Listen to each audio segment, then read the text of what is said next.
Good morning students. आज हम day 7 में इलेक्ट्रिक वोल्टेज, करंट और रेजिस्टेंस के बारे में थोड़ी सी और जानकारी देखते हैं।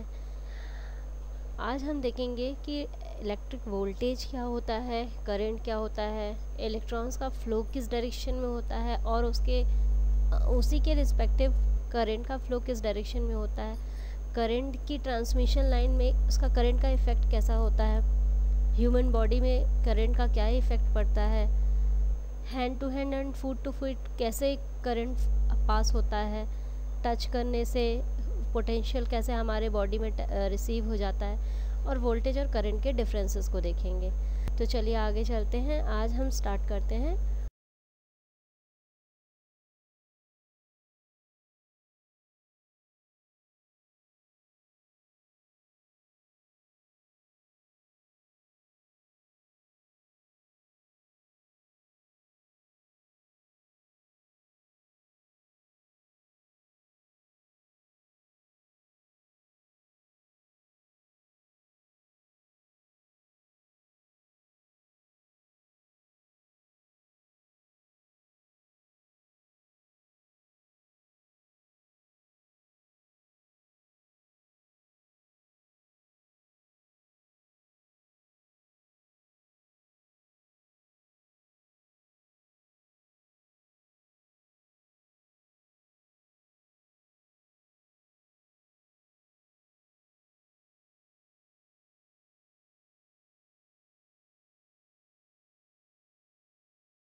तो दोस्तों आगे हम देखते हैं कि ट्रांसमिशन लाइन में वोल्टेज का जो ट्रांसमिशन होता है वो किस टाइप से होता है। यहाँ पर हम देख सकते हैं कि वोल्टेज जब कभी सेंडिंग एंड से रिसीविंग एंड पे लेस देन यानी कम रिसीव होता है तो ऐसे इफ़ेक्ट को हम वोल्टेज ड्रॉप बोलते हैं। वोल्टेज ड्रॉप किन किन वजह से हो सकता है? ये हीट की वजह से हो सकता है, मटेरियल के लॉस की वजह से हो सकता है, एटमॉस्फेयर में कोरोना इफ़ेक्ट की वजह से हो सकता है, और लाइन लॉस हो सकता है। पर ऐसे ही अगर हम बात करें तो एक फेरांटी इफ़ेक्ट होता है। ये वो इफ़ेक्ट है जब एटमॉस्फेयर के आयन या मटेरियल ट्रांसमिशन लाइन जो होता है यानी कंडक्टर वायर जो होता है उस पर उसके आयंस एटमॉस्फेयर आयन के साथ मिलकर वोल्टेज डेवलप करते हैं, एक ईएमएफ जनरेट कर लेते हैं, और यहीं पर आपको रिसीविंग एंड पे सेंडिंग एंड से ज़्यादा वोल्टेज मिलता है। इसके लिए मैंने एक यूट्यूब की लिंक दी है आपको, जिस पर आप फेरेंटी इफ़ेक्ट को बहुत ही क्लियरली तरीके से जान सकते हैं। यहाँ पर डिटेल में वो बताया गया है कि वो फेरेंटी इफ़ेक्ट कब जनरेट होता है। आपको मैं ये बता देती हूँ कि फेरेंटी इफ़ेक्ट कब जनरेट होता है, क्योंकि आपको पता है ट्रांसमिशन लाइन में दो वायर्स जो होते हैं वो जनरली पॉजिटिव और नेगेटिव यानी एक फेज़ और एक न्यूट्रल वायर ट्रैवल कर रहा होता है, और उनके बीच में जब कभी एयर जो है वो एक डाइलेक्ट्रिक मीडियम की तरह काम करता है। तो कैपेसिटर जैसे पूरा ट्रांसमिशन लाइन और वो स्ट्रक्चर एक कैपेसिटर जैसा बिहेव करता है, और कैपेसिटर वोल्टेज डेवलप करने के लिए यूज़ होता है। तो इस टाइप में जब किसी रिसीविंग एंड पे कभी भी आपका जो दो वायर आपके फेज़ और न्यूट्रल वायर विथ एटमॉस्फेयर ये जब कॉम्बिनेशन बनता है और सिचुएशन ऐसी बनती है आगे बात करते हैं तो हम इलेक्ट्रिक करंट की बात करते हैं। मैंने इलेक्ट्रिक करंट की डेफिनेशन आपको इससे पहले भी बताई है, यहाँ पर थोड़ा सा हम उसे रिकॉल कर लेते हैं। तो इलेक्ट्रिक करंट जो है वो effect of flow of negative charges in the conductor, या ये कह लो सिंपल सी भाषा में बता दूँ मैं आपको, तो रेट इलेक्ट्रॉन्स के फ़्लो होने की दर को ही हम करंट बोलते हैं। ये एक तरीके का फिनोमेना है जो कि महसूस किया जाता है कि हाँ, जो इलेक्ट्रॉन्स फ्लो का मूवमेंट दिखा जाता है, जस्ट उसके अपोजिट एक तरीके का हम इफ़ेक्ट फील करते हैं, जिसे हम इलेक्ट्रिक करंट बोलते हैं। यहाँ पर हम ये भी बात जानेंगे कि इलेक्ट्रॉन्स जो फ्लो होते हैं एक एटम से दूसरे एटम से तीसरे एटम पे यहाँ पर आपको जंप करते हुए दिखाई दे रहे हैं। ये किसी टाइप का, जब भी ये इन पर ईएमएफ अप्लाई किया जाता है तो ईएमएफ अप्लाई होने के बाद ये एक तरीके की एनर्जी रिसीव करते हैं। उस एनर्जी को रिसीव करने के बाद इनके अंदर इतनी कैपेसिटी आ जाती है कि ये अपने ऑर्बिट को छोड़कर दूसरे ऑर्बिट में जंप कर सकते हैं, और ये नेगेटिव टर्मिनल से होते हुए पॉजिटिव टर्मिनल की ओर मूव करने लगते हैं। अभी आपको मैं बता दूं, एक इलेक्ट्रॉन का जो चार्ज होता है, कितनी एनर्जी उसे चाहिए होती है, वो कितनी एनर्जी के साथ कितनी एनर्जी उसे रिसीव करनी होती है जिससे वो अपने ऑर्बिट को छोड़ सके, तो वो 1.6 इंटू 10⁻⁻19 कूलम उसकी चार्ज यूनिट होती है, जिससे कि वो अपने ऑर्बिट को छोड़ के दूसरे ऑर्बिट में जंप कर लेता है। और कूलम इसकी एसआई सिस्टम में इसकी यूनिट है। आगे बात करते हैं तो करंट का डायरेक्शन, डेफिनेटली इलेक्ट्रॉन का डायरेक्शन नेगेटिव से पॉजिटिव की ओर होता है, क्योंकि नेगेटिव टर्मिनल जो है वो यूनिवर्सल लॉ के according negative to negative polarity are repel to each other. इस रूल्स के अकॉर्डिंग नेगेटिव टर्मिनल अपने आसपास के जितने भी इलेक्ट्रॉन्स होते हैं उनको इनफ एनर्जी देके उन्हें पुश करते हैं, वो अपने स्पेसेस को छोड़ के, अपने ऑर्बिट को छोड़ के दूसरे ऑर्बिट में मूव करें। तो इस तरीके से 1 बाय 1 इलेक्ट्रॉन अपने अपने प्लेसेस को छोड़ के पॉजिटिव टर्मिनल की ओर भागते हैं। और जब इनफ अमाउंट का आप इन सर्किट में वोल्टेज इंड्यूस हो जाता है तो प्लेंटी ऑफ जो आपके इलेक्ट्रॉन्स होते हैं वो अपने प्लेसेस को छोड़ते हैं और पॉजिटिव टर्मिनल में आपको रिसीव होते हैं।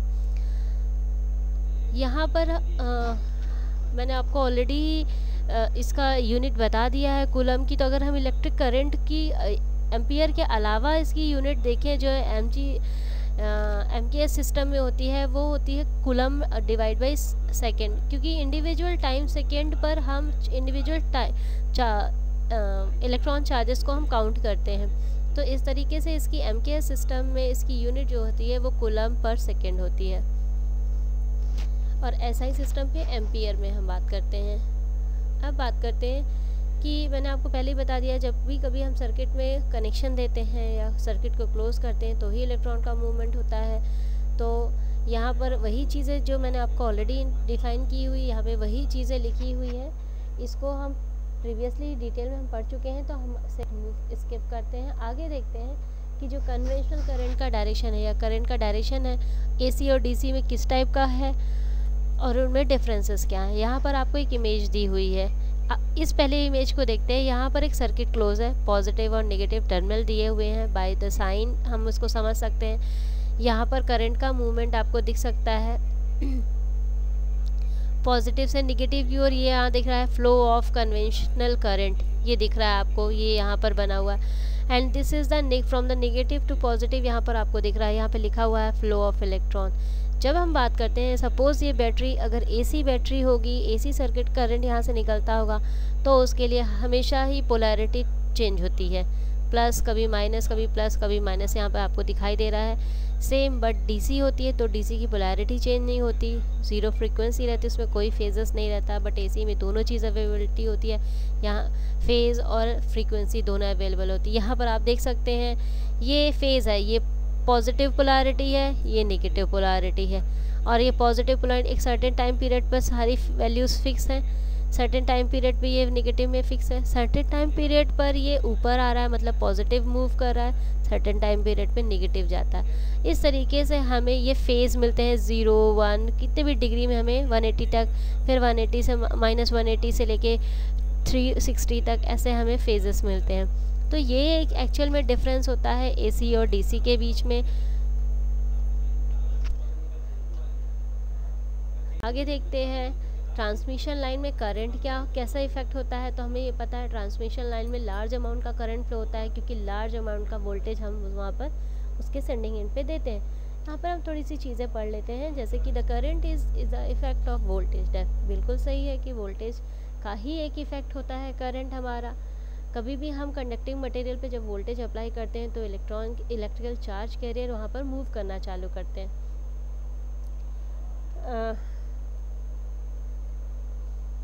तो यहाँ पर आप देख सकते हैं, यहाँ पर एक दो टर्मिनल है, इन दोनों के बीच में शॉर्ट हुआ है। अब यहाँ देख सकते हैं कि अगर हम बात करें फिजिकल मीडियम की, तो हम जनरली बोलते हैं केबल में ही इस टाइप का इफेक्ट होता है, केबल में ही करंट फ्लो होता है, बट नहीं, ऐसा नहीं है। एयर में भी करंट फ्लो होता है, क्योंकि आपने देखा होगा जो जब बारिश होती है तो वहाँ पर इलेक्ट्रिसिटी, बिजली चमकती है।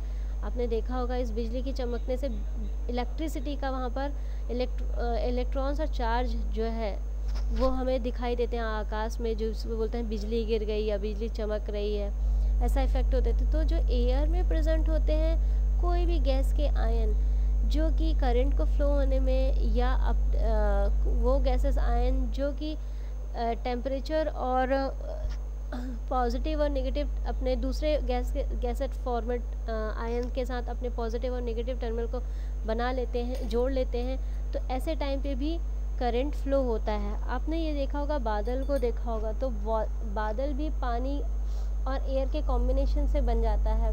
आपने उसमें पढ़ा होगा, वो पानी होता है बट वो एयर में बादल प्रेजेंट होते हैं।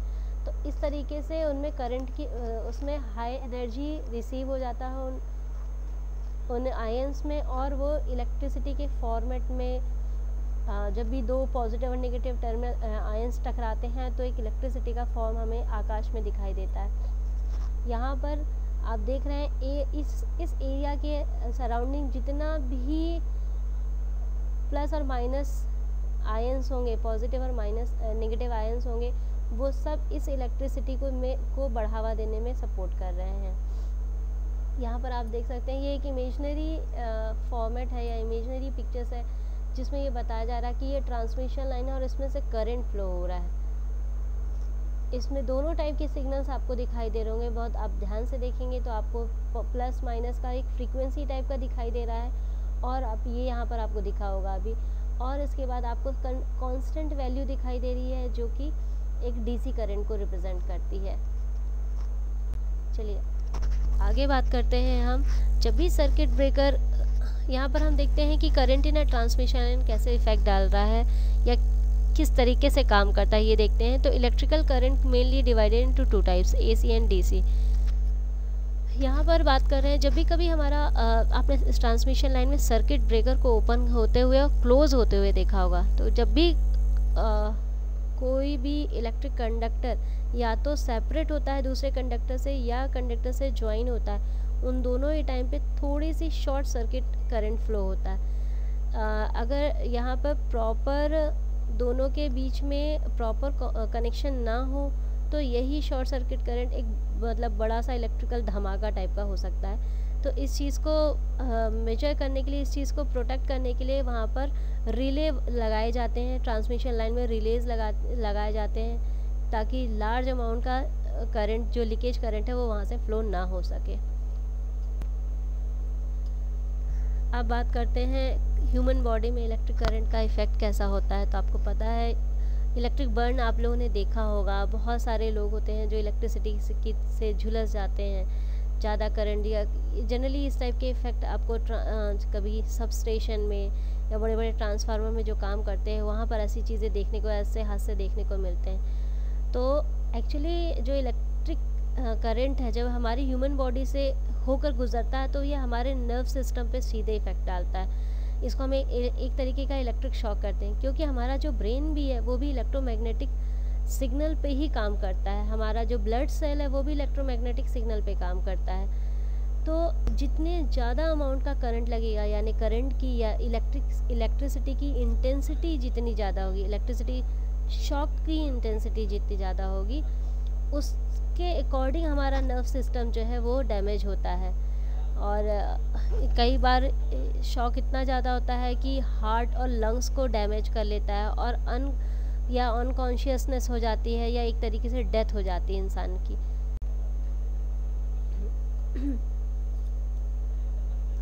अगर हमारे शरीर में 5 मिली एम्पियर का करंट जो हमारे बॉडी से होके ट्रैवल कर जाए या हमारे बॉडी से होता हुआ वो ग्राउंड में चला जाए, तो ये हमें इफ़ेक्ट नहीं डालेगा, हमें इससे नुकसान नहीं है। लेकिन जब 10 और 20 मेगा एम्पियर का करंट जो है वो अगर हमारे शरीर से होके जाए तो डेफिनेटली ये बहुत ही डेंजरस चीज़ है हमारे मसल्स के लिए।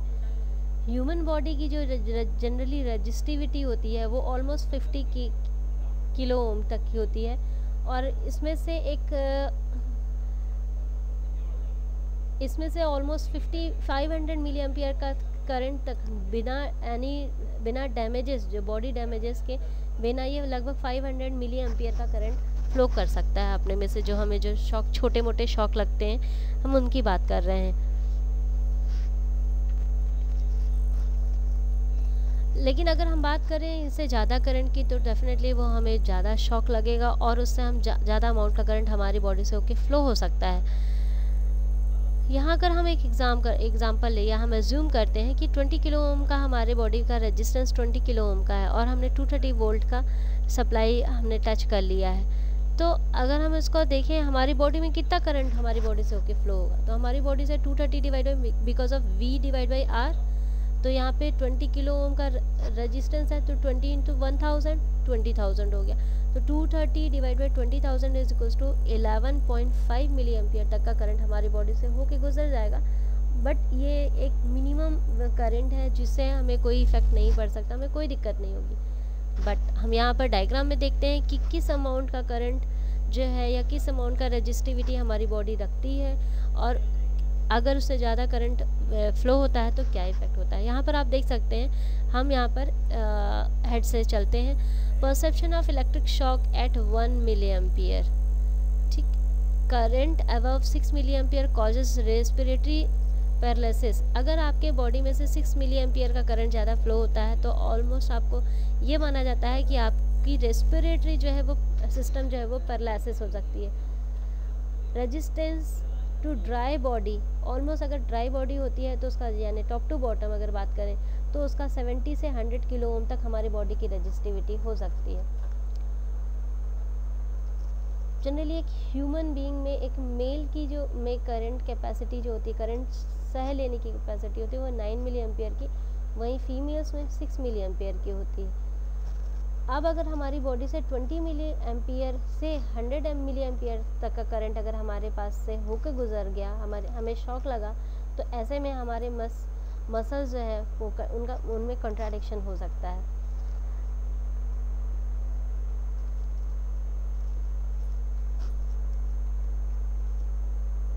अगर हम दो हाथों के बीच डिस्टेंस को कवर करके अगर हम ह्यूमन बॉडी की रेजिस्टेंस को कैलकुलेट करते हैं तो ऐसे टाइम पे हमारी बॉडी का रेजिस्टेंस ऑलमोस्ट 50 किलो ओम हो जाता है।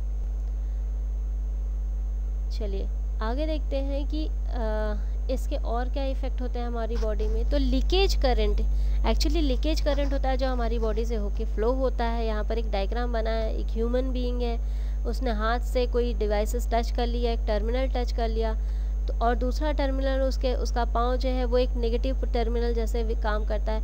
तो ह्यूमन बॉडी से होता हुआ करंट ये करंट जो है वो न्यूट्रल वायर या ग्राउंड को होके उसकी बॉडी एक क्लोज सर्किट पाथ की तरह काम करती है और उसकी बॉडी से होके करंट फ्लो होता है। यहाँ पे करंट का एक छोटा सा इमेज बना हुआ है जो कि एक शॉक टाइप का यहाँ पर इमेजेस बना है, यहाँ पर कोई चीज़ ब्लास्ट हो रही है। अब देखते हैं कि अगर हम करंट की बात करें, लीकेज करंट की, तो I equals to E divide by R। E is nothing, ये वोल्टेज है, कहीं पर हम इसे E से, कहीं पर हम इसे V से डिनोट करते हैं। अब जो रेजिस्टेंस है वो ड्राई बॉडी यानी सूखे में, जब गीले नहीं है तो हमारी बॉडी में ऑलमोस्ट 70 किलो ओम से 100 किलो ओम तक पर स्क्वायर सेंटीमीटर पर वेरी करती है। बट अगर इंसान गीला है तो ऑलमोस्ट यही जो रजिस्टिविटी होती है वो 700 ओम से 1 किलो ओम तक हो जाती है, मतलब ये वो कम हो जाती है। तो ऐसे केस में the skin resistance of the body is high but external resistance is a low. Body के इंटरनल पार्ट का जो रेजिस्टेंस होता है वो बहुत कम हो जाता है, बस जितना रेजिस्टेंस होता है वो स्किनी रेजिस्टेंस बचता है। तो हम यहाँ पर ये भी देखेंगे कि जब गीली बॉडी होती है ह्यूमन की, तो 100 वोल्ट की सप्लाई एक नॉमिनल सप्लाई है, जिसमें ह्यूमन बॉडी को कोई झटके नहीं लगते, कोई इलेक्ट्रिक शॉक नहीं होता। लेकिन अगर इंसान की बॉडी गीली है और 1000 अगर 100 वोल्ट से ऊपर है तो डेफिनेटली उसके इलेक्ट्रिक शॉक लगेगा। और वहीं पर अगर ड्राई बॉडी है तो उसके लिए 1000 वोल्ट तक का जो झटका है या इलेक्ट्रिक शॉक है वो बड़ा शॉक हो सकता है। कैसे हाथ से हाथ या फुट से फुट, यानी कैसे हैंड टू हैंड या foot to foot current pass होके हमारी बॉडी से होके जाता है, यहाँ पर ये चीज़ देखेंगे हम।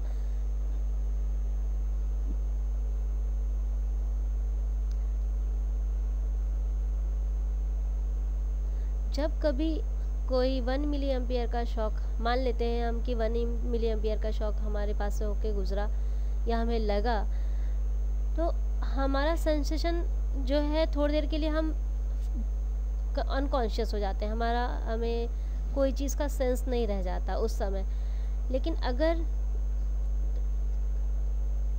But the maximum current at which the person capable release a conductor by using muscles directly affect the current and let go current.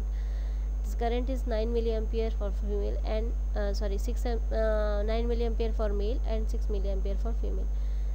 लेकिन अगर बात करें कि करंट की कि ह्यूमन बॉडी में कितना करंट हाथ से हाथ या फुट से फुट ट्रेवल हो सकता है जिसमें इलेक्ट्रिक शॉक को हम सह सकते हैं, तो नॉर्मली मेल एक ह्यूमन बीइंग में, एक मेल ह्यूमन बीइंग में 9 मिली एम्पियर तक का और एक फीमेल ह्यूमन बीइंग में 6 मिली एम्पियर तक का हैंड टू हैंड या foot to foot current survive हो सकता है।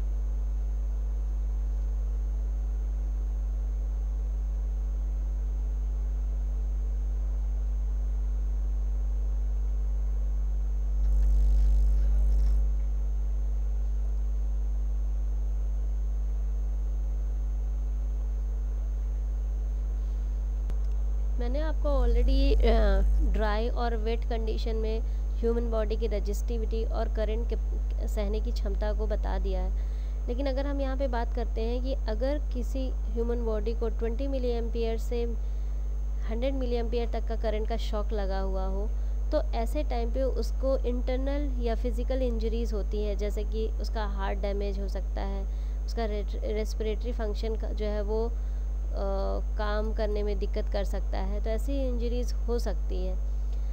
अभी यहाँ पे बात करते हैं जो फॉल्ट होता है वो उसका स्ट्रक्चर थोड़ा सा डिफरेंट होता है, वो हमें नॉर्मली हमें समझ नहीं आता, लेकिन उसका एक अपना स्ट्रक्चर होता है। आपको जब भी कभी हम ह्यूमन बीइंग को इलेक्ट्रिक शॉक लगता है तो उसकी body as a potential gradient जैसा काम करने लगती है। उसका एक टर्मिनल यानी उसका अगर उसने हाथ से कोई चीज़ टच किया है तो उसका हाथ और पैर जो है वो एक तरीके का डिफरेंट इलेक्ट्रिक पोटेंशियल बना लेगा, एक प्लस पॉइंट और एक माइनस पॉइंट बना लेगा, और इस तरीके से वो अब उस समय कंडक्टर जैसा काम करता है और अर्थ से होता हुआ ये उस जो भी डिवाइसेस है वहाँ से होता हुआ ह्यूमन बॉडी को करते हुए सर्किट क्लोज होके और करंट फ्लो हो जाता है। तो यहाँ पर हम ये समझते हैं कि टच या 1 बाय 1 कैसे कोई इंजरी होती है या कैसे स्टेप और टच पोटेंशियल में क्या एक्चुअली डिफरेंसेस हैं।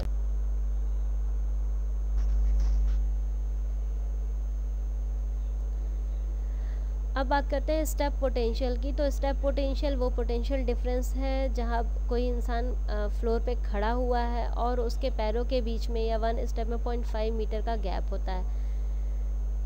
तो ऐसे टाइम पे जो फॉल्ट करंट है वो ग्राउंड ह्यूमन बॉडी से होता हुआ ग्राउंड पे चला जाता है, इसे हम स्टेप पोटेंशियल भी बोलते हैं। टच पोटेंशियल क्या है? तो टच पोटेंशियल में हमने फिंगर से कोई चीज़ फॉल्टी चीज़ टच कर ली है और हम फ्लोर पे नॉर्मली खड़े हैं या फ्लोर पे हम चल रहे हैं, तो ऐसे में हमें जो करंट लगता है वो टच पोटेंशियल होता है और ये बहुत ही स्मॉल टाइम डिफरेंस के लिए होता है।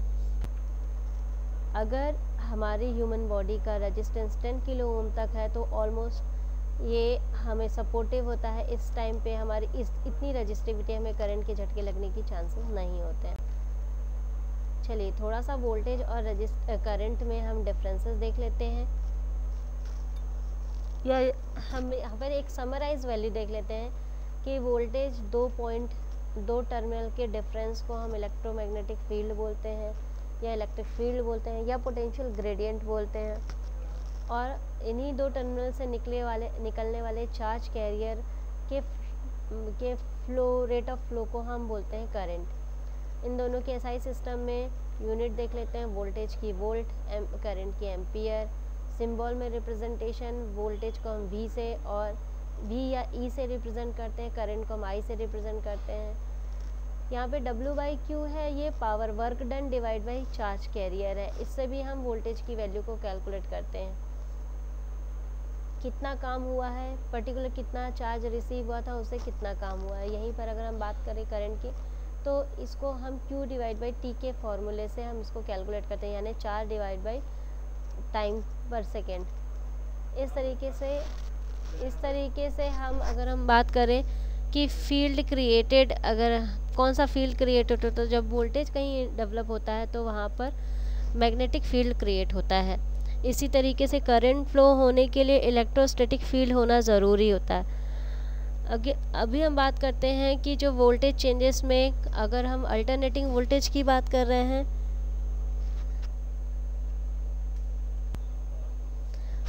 वोल्टेज या तो अल्टरनेटिंग वोल्टेज या डायरेक्ट वोल्टेज होता है, यानी AC या DC वोल्टेज कुछ भी हो सकता है। सेम उसी के रिस्पेक्टिव AC या DC करंट होते हैं।